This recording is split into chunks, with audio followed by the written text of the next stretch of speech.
अस्सलामु अलैकुम वरहमतुल्लाहि वबरकातुहू। नाज़रीन कराम, पिछली वीडियो नंबर 16 में कुरान पाक की सूरह बकरा की आयत नंबर 25 की तफसीर की गई, लेकिन आखिर में जाके मुतहहरतुम वहुम फ़ीहा खालिदून इसकी तफसीर रह गई थी। सोचा कि पहले इसको मुकम्मल करते हैं, फिर आगे बात शुरू करते हैं। सूरह बकरा की आयत नंबर 25 के आखिरी हिस्से में इरशाद फरमाया कि वालहुम फ़ीहा अज़वाजुम मुतहहरतुम वहुम फ़ीहा खालिदून, और उनके लिए जन्नत में पाकीज़ा बीवियाँ होंगी और वो उनमें हमेशा रहेंगे।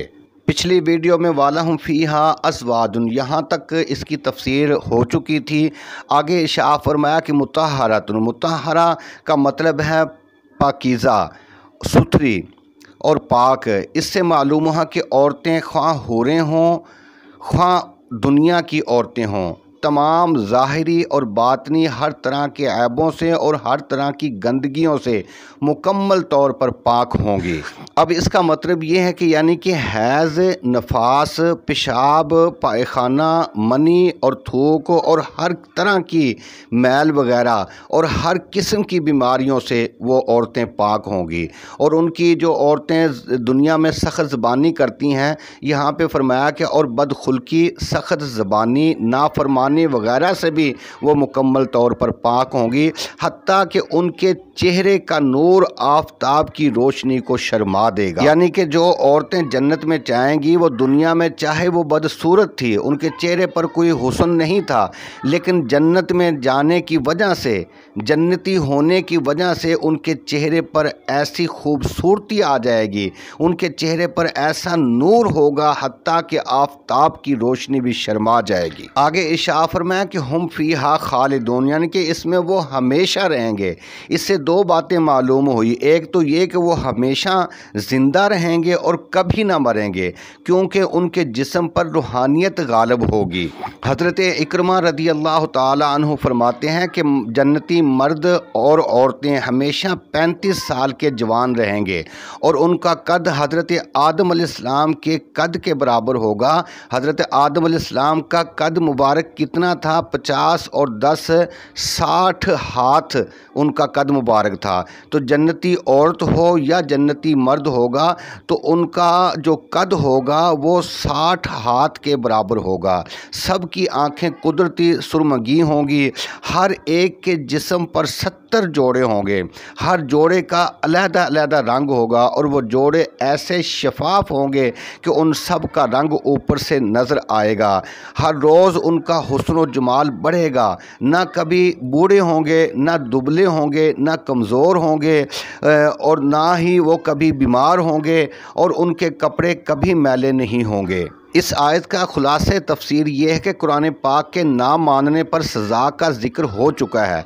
अब इसके मानने की जज़ा का ज़िक्र हो रहा है कि ए महबूब सल्लल्लाहु अलैहि वसल्लम, जो सही मुसलमान हुए और उनका ख़ात्मा ईमान पर हुआ और उन्होंने इबादत, सखावत, खुश इखलाकी और नेक अमाल किए, उन्हें ये खुशखबरी सुना दीजिए कि उनके मरने के बाद उन्हें उस आलम में ऐसे उम्दा और घने और ख़ूबसूरत बाग दिए जाएंगे कि जिनमें दूध और शहद की नहरें बहती होंगी, और उन बागों के मेवों में और फलों में अजीब किस्म का लुत्फ़ होगा कि सब की शक्ल व सूरत, रंगत और खुशबू तो एक जैसी होगी, मगर हर एक के ज़ायके अलहदा अलहदा होंगे। इस मुशाहबत की वजह से जन्नती खाते वक्त समझेंगे ये तो वही मेवा है, मगर जब खाएंगे तो हर बार नया ही लुत्फ़ आएगा। और उनको सिर्फ़ खाना और मकान ही ना मिलेगा, बल्कि उनके दिल लगाने के लिए और घरों की आबादी के लिए नहायत ही पाकीज़ा बीवियां दी जाएंगी, जो कि सारी नफ़रत की चीज़ों से पाक होंगी, और वो बहुत ही खूबसूरत और नहायत ही हसीन व जमील होंगी, और उनकी सीरत नहायत ही आला दर्जे की होगी, और उनको कभी भी बुढ़ापे की तकलीफ़ नहीं होगी, और उनको मौत का डर भी नहीं होगा। दुनिया के सारे आयश मौत की वजह से तल्ख़ हैं, मगर ये तलख़ी वहाँ पर हरगिज़ न होगी, बल्कि वो अपने ऐश और आराम के साथ हमेशा हमेशा वहाँ पर रहेंगे। اس آیت سے بہت سے فائدے حاصل ہوئے۔ ایک تو یہ کہ جنت پیدا ہو چکی ہے، کیونکہ حضرت آدم علیہ السلام وہاں رہ چکے ہیں اور حضور صلی السلام معراج میں وہاں کی سیر فرما چکے ہیں، اور اس آیت سے معلوم ہوا کہ جنت جنتیوں کے لیے نامزد ہو چکی ہے۔ پھر حضور علیہ السلام کو کوثر دیا جا چکا ہے، اور دی وہی چیز جاتی ہے جو پہلے موجود ہو۔ دوسری بات یہ ہے کہ جنت اور جنت والوں کے لیے فنا نہیں ہے، وہ ہمیشہ ہی باقی رہیں گے۔ اور تیسری بات یہ ہے کہ اعمال ایمان میں داخل نہیں بلکہ ایمان کے علاوہ ہیں۔ بہت سے مومنین کو عمل کا موقع نہیں ملتا۔ اگر اعمال ایمان کے جز ہوتے تو یہ لوگ مومن کس طرح ہوتے؟ چوتھی بات یہ ہے کہ جو شخص حلال جماع سے جنبی ہو یعنی کہ ناپاک ہو جائے اس کو مسجد میں آنا حرام ہے، تو جو شخص حرام شہوتیں پوری کرے اس کو جنت میں جانا بھی حرام ہوگا، کیونکہ وہ جنت پاک لوگوں کے لیے ہے۔ اور پانچویں بات یہ ہے کہ نیک اور پاک بیوی اللہ کی بڑی رحمت ہے، کیونکہ اس سے صحبت زیادہ رہتی ہے۔ اچھے لوگوں کی صحبت تمام نعمتوں سے بڑھ کر ہے۔ حضور علیہ السلام کے صحابہ صرف صحبت نبوی کی وجہ سے تمام مسلمانوں سے افضل ہیں۔ اس حدیث کو بہت سے لوگوں نے روایت کیا ہے۔ اہل کتاب میں سے ایک شخص حضور صلی اللہ علیہ وسلم کی بارگاہ میں آیا اور اس نے کہا، اے ابو القاسم، آپ یہ گمان کرتے ہیں کہ اہل جنت کھائیں گے اور پیئیں گے؟